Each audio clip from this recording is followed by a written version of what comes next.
So before we jump into this dev superpowers, I want to talk a bit about my own experiences. I'm a day one adopter. As soon as that image came out, I downloaded it, put it on my Pi and started writing code. And it's been a bit of a mixed bag. So on one hand, being able to write just C# code and have it work is wonderful. Asyncs, awaits, garbage collection, all the nice things that we are used to as .NET devs makes life so easy when you're writing IoT. But then there have been other times when I've had Visual Studio crash or the Pi play up. See, there's been a range of experiences. So, why should you be interested in jumping into Windows IoT? Simple. Because when this works, when the universal Windows platform works, it's just magic. It all just falls into place so nicely. I still truly believe that this is a great place to start off getting into IoT. You may need to wait a little bit, of course, until everything comes out of beta. So, without further ado, let's jump in. Hi, my name is Chris Briggs, and today we'll be jumping into Windows IoT using the Universal Windows Platform.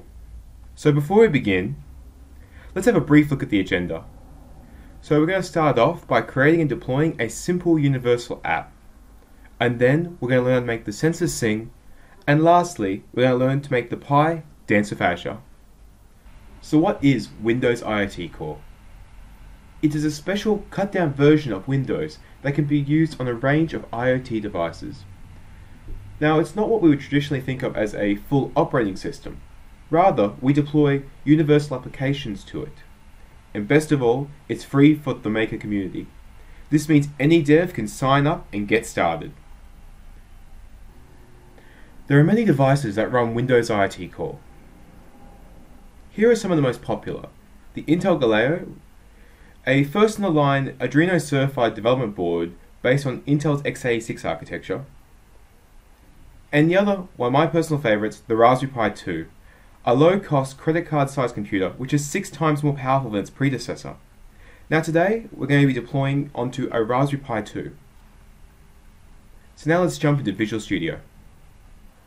Let's create a new universal app. And we're going to call it Superpowers IoT.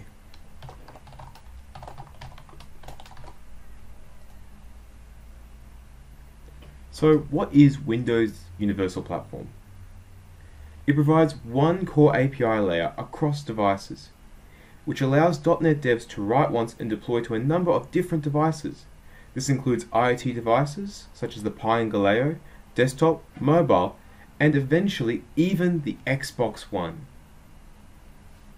So firstly, we're going to have a look at creating a simple universal Windows platform app. Now, because this talk is about IoT, let's have one thing talk to another thing. So this app is going to go and get weather data from an already existing weather API online. Now, a simple universal app like this could even be used as a dashboard for your office. But what we're going to see is that first, we're going to build it like really any other universal app, and it's going to run across many devices without needing to change the code at all. And then we're going to take this app and deploy it to my local machine, and then to the Raspberry Pi, and see what the deployment experience is like. Now let's create a quick but functional UI for this app. So hop into Solutions Explorer, go into the main page of XAML,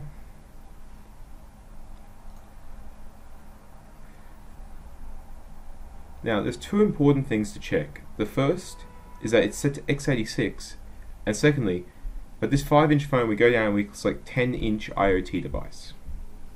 We're going to need to zoom out a little bit. Okay. So a quick way of making a really functional UI is using grid. So if we click here, when we see the yellow line, it will actually add all the boilerplate code to do the grid rows. So we're going to modify this to create the grid we need. So So I use this grid quite regularly when I'm doing my IoT development. I always find 6 or so rows at 125 pixels high normally is enough to hold all your information while still being really readable. We need to add a few text blocks to finish our UI. And a couple of those text blocks we need to set names for so we can go in and change their values as we receive the updated values from the API. So we'll start off by dragging a text block from the toolbox into the code. Now you can drag it onto the designer, but it will generate a lot of properties you usually don't want. So come in here and go font size, and we'll set that to 32. We're going to set the text to humidity. Now we want to put it inside the grid, so we have to set the row. Excellent. Now that we've got one, we can copy and paste it and use it to make the rest of them. So we'll go copy, paste. Now you see the word humidity just got bold. The reason is because there are now two text blocks sitting on top of each other.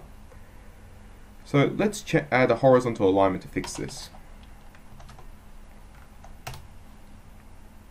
Now this text block we're going to be updating with the information we get from the API, so we have to give it a name.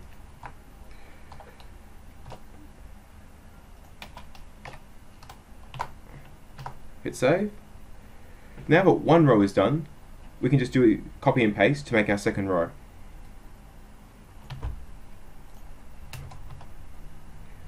So you're going to see here that we get a blue underline. And the reason for this is that you can't have duplicate names of elements in XAML. And you have to fix this straight away because this is actually going to break the XAML designer. So we just type temperature. And we change the text, and we notice that now there's a bit of a mishmash because they're still in the same row, so we're just going to drop it down the row. And now that we've made these few small tweaks, we're ready to go and flesh out the code behind this UI. The web API we're communicating with will return its data in a JSON format. That means we need to go and add the JSON.NET package to this universal app.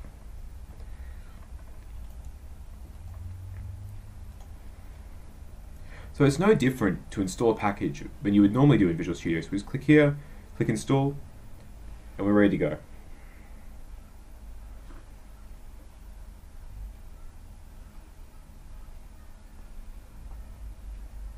Just hit OK, and the package will just download and install. So that's one of the really great things about universal application development, is you get to leverage a wide range of NuGet packages.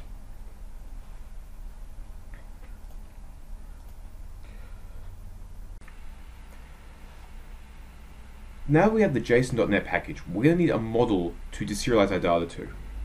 So I've prepared one earlier.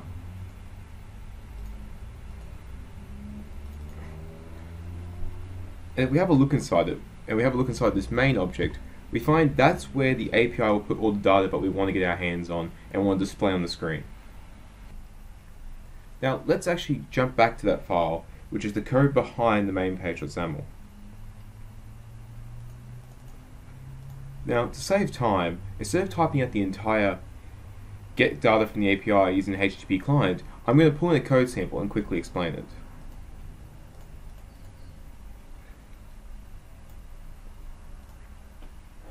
So we're still going to just need to add the required namespaces.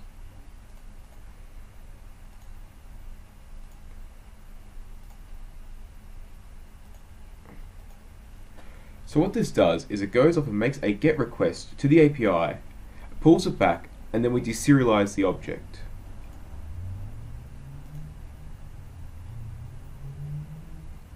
Okay, we've just had Visual Studio fall over, so we're going to need to restart Visual Studio and have a look at where our progress is. So we're just going to cancel this and let it restart.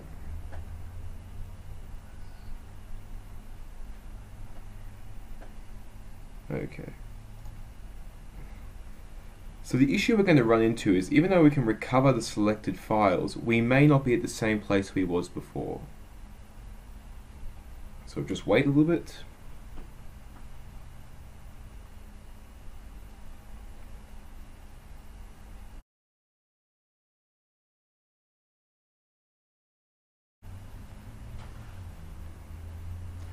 Okay, let's have a look. We're going to hop back into our main page.cs.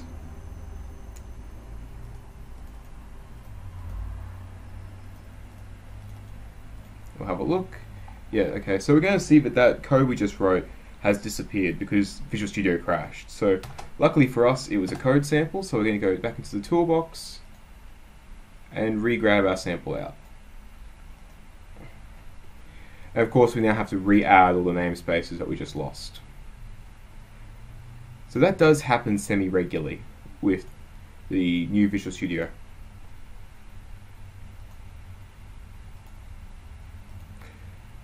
Okay, and one more namespace. So all this method does is go and make a REST call to the API and pull back the data. Once we get the data back, we're going to use the JSON.NET package to deserialize it into an object that we can then use and pull the data out of to display on the screen. Now I'm going to quickly create a update UI method.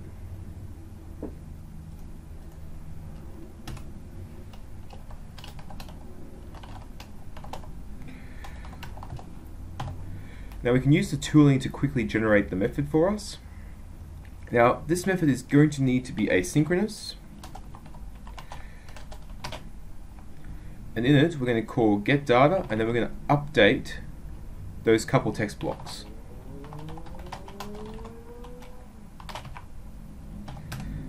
Okay, and it was temperature.text, and that's going to equal sample data.main.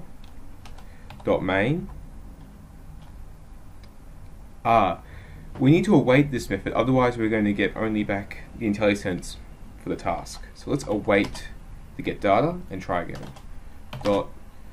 .main.temperature, and we'll come down here, copy, paste. We need to string this. We'll come down here and go humidity text equals sample dot humidity dot to string.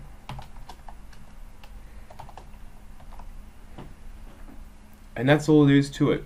Now we're ready to test this application locally and then on the Pi. So we're going to start debugging. Our app pops up. Awesome, our app is running. Oh. Okay, system.io.file not found exception.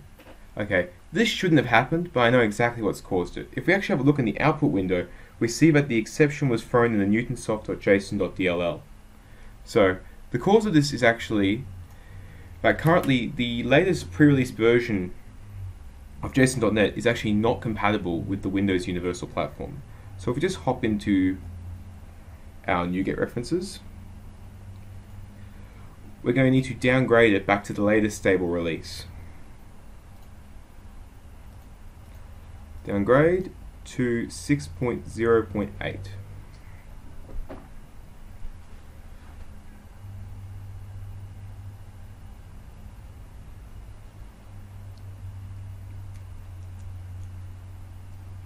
Okay.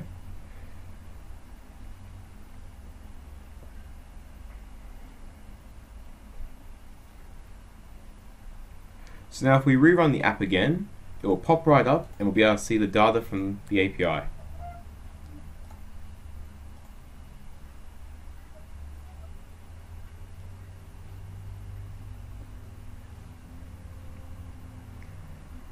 Awesome. We can see we're now successfully making a GET request, deserializing the object, and writing it out to the screen. So let's try this now on the Pi. So we're now going to stop this app from debugging and go have a look at our Pi. Now, on our Pi we can see that its IP address is 192.168.1.24, and it's really important we take note of that. So we're going to come back to Visual Studio, change our targeted platform to ARM, and select Remote Machine. Now we're going to enter that IP address into the blocks, and we'll set the authentication mode to none. Now you're going to notice at the moment it's not actually going to find any connections on your subnet. Just ignore this warning message and click select. Now, if we click remote machine, it'll start deploying. So it's really important when you're working with the Raspberry Pi especially that you make sure you have that screen up. Because if you don't, the device may not be ready to receive the connection, and you're either going to have a few different errors occur. Now there's a couple ways of dealing with them.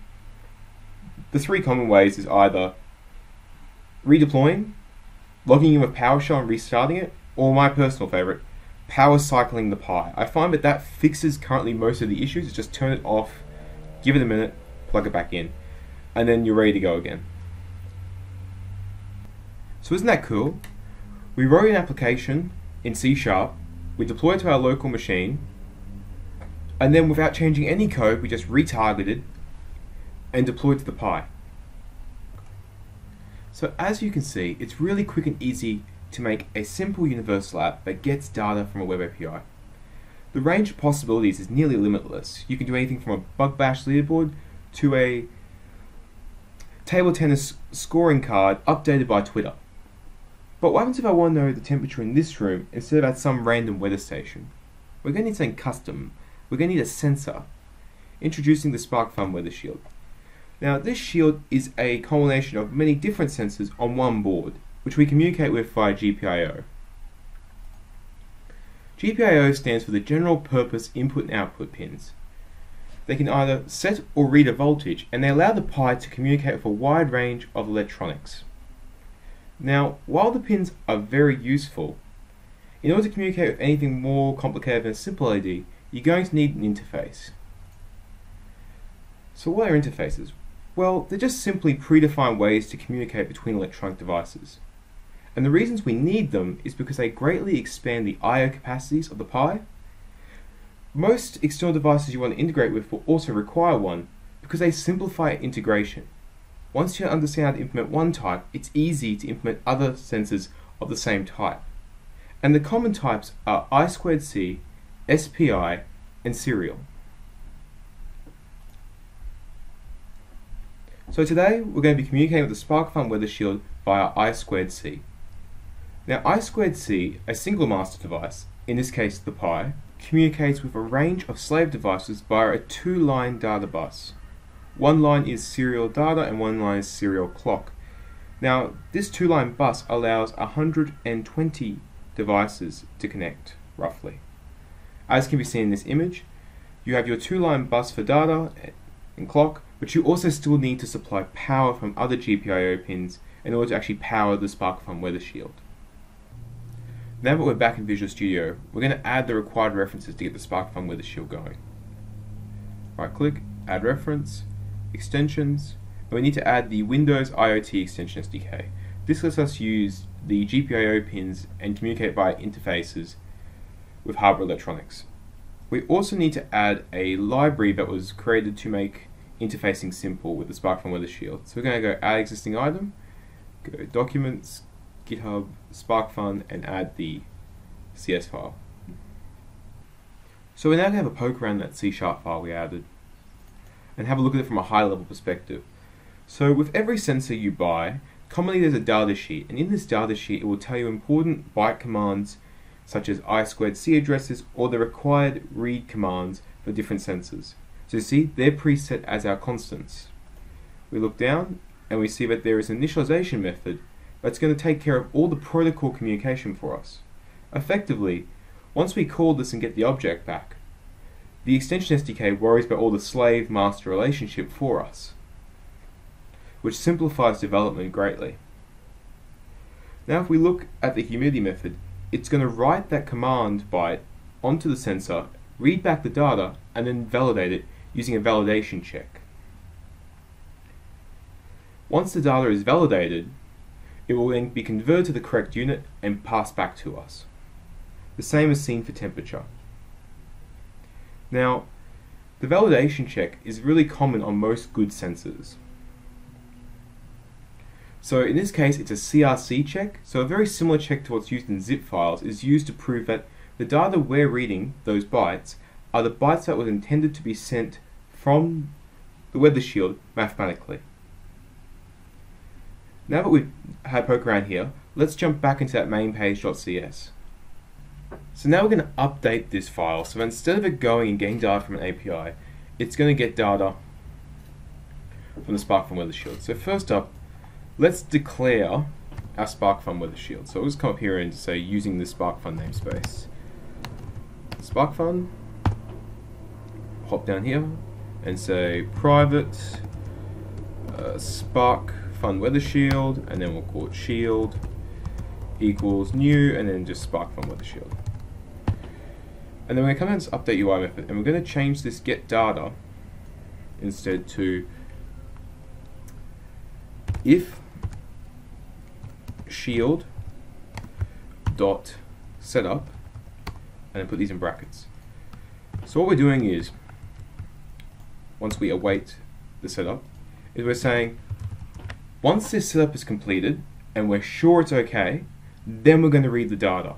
Because what can happen otherwise is that you're going to try and read the data before you've properly initialized it, and you run into all sorts of problems. So let's just quickly change these to shield.temperature.toString, and this one to shield.humidity.toString. And just double check what's wrong here. Cannot await a method group, of course. There we go. So with those few small tweaks, now we can read from the SparkFun Weather Shield, and we're ready to deploy. So now let's deploy to the Pi.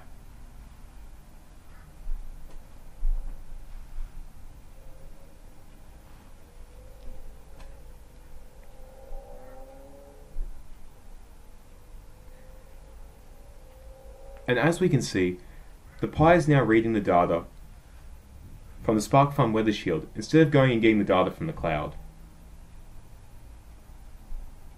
So now we're going to stop debugging and move on to the next stage. We're now able to read the local temperature here in my office, which is useful if I want a local thermometer. But let's think bigger. What if I built 10, 20, 100 of these devices and deployed them all around a school or a factory? We could get each of these devices to send their data to the cloud so we could aggregate it and gain more meaning. So next, let's see how we can get this device to push its data to Azure via a web API. Now the first step in getting this to become a useful thing and getting the data onto Azure is we need to add a device GUID. Now, when you're starting off, I really recommend that this device ID GUID is randomized each time and regenerated. That way it's a lot easier to debug and find out if the data is correct. So I'm just going to add it now. GUID device ID, and we'll go GUID.newGUID.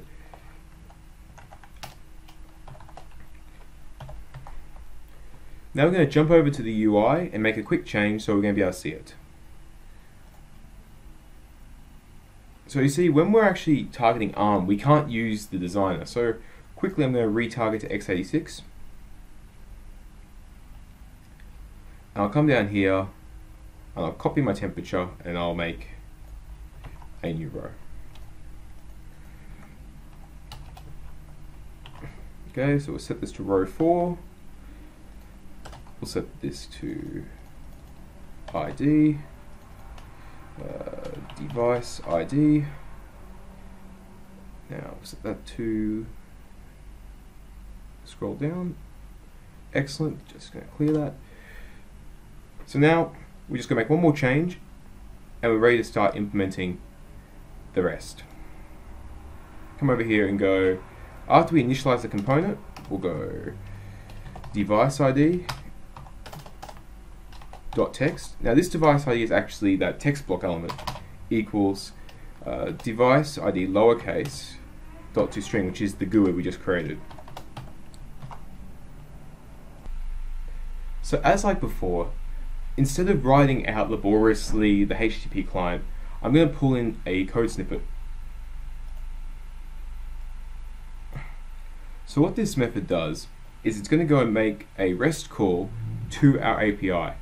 And when you do this, you need to make sure that you create key pairs for each value you want to send, and make sure that the leftmost value, the key of the pair, exactly matches what your API is expecting. So we're just going to add this method to under where we're updating the UI.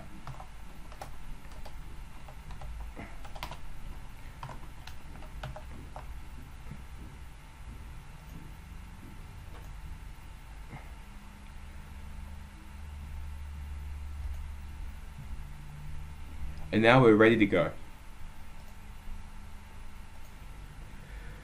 So I'm really excited to see this data in Azure, so let's deploy. I've made a mistake and I've accidentally deployed to my own machine. This is something to be really careful of, especially when you go and you change the UI, you've always got to retarget back. So why are we getting a system.io.file.found exception? It all comes down to the catch-22 of the Windows IoT extension SDK. Once we started using it, our app became a whole lot less universal. The reason for this is that all of the code we're calling needs to first find the GPIO controller and have a reference to it. Otherwise, it's unable to operate and will throw exceptions. So we're just going to stop the app and we'll target the correct platform this time. So we're going to retarget. Promising signs. The pies come to life.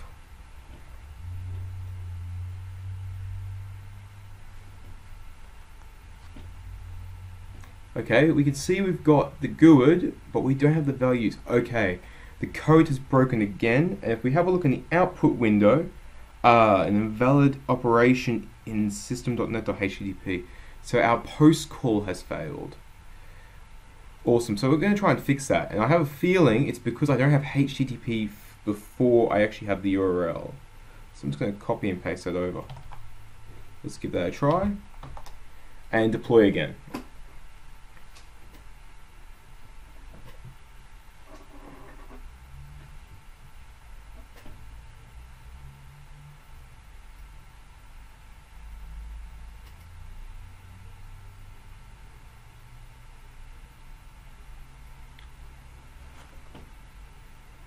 Excellent. We see the correct values now on the screen. So we've got to be really careful with the HTTP client to make sure we always put the HTTP in before the web address. And also, whenever something breaks, quickly check your outputs, because there's a lot of error messages that look the same, but when you have a look, you can actually really clearly see what's happening. So let's have a look on the web API by using the Postman REST tester.